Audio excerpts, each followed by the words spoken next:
निम्नलिखित में से विषमपदी तालों को इंगित करें। दीपचंदी, झूमरा, धमार या कहरवा।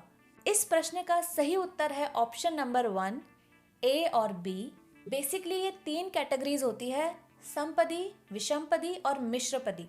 जब किसी ताल के विभागों में समान रूप से मात्राओं का विभाजन हो तो उसे कहते हैं समपदी, जिसका सबसे सटीक एग्जाम्पल होगा इन्हीं ऑप्शंस में से कहरवा ताल। धागे न ती न का धीना, यानी कि 2 विभाग है, 4-4 मात्राओं में विभाजित है, तो ये क्या है, ये समपदी है। वहीं अगर किसी ताल के विभागों में मात्राओं का विभाजन 2 प्रकार से किया गया हो तो उसे कहेंगे विषमपदी, जिसका एग्जाम्पल आपके सामने ही है। प्रश्न में पूछा गया है विषमपदी ताल के बारे में, तो दीपचंदी और झूमरा एक विषमपदी ताले हैं। दीपचंदी ताल में धा धिन, धा धा तिन, ता तिन, धा धा धिन, यानी कि 4 विभाग है और 3-4 3-4 के अकॉर्डिंग जो है वो मात्राओं का विभाजन है।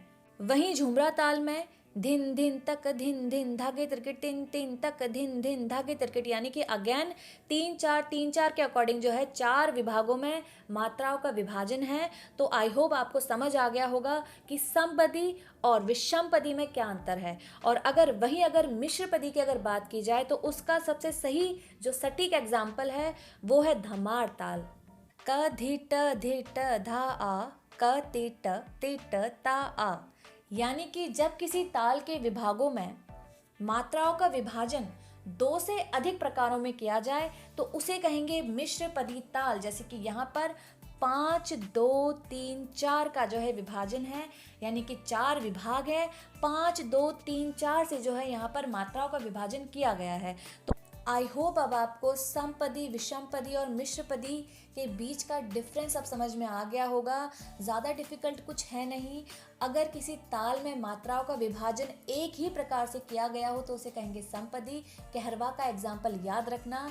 और अगर किसी ताल में मात्राओं का विभाजन 2 प्रकार से किया गया हो तो उसे कहेंगे विषमपदी। और वहीं अगर 2 से अधिक प्रकार हैं तो उसे हम कहेंगे मिश्रपदी।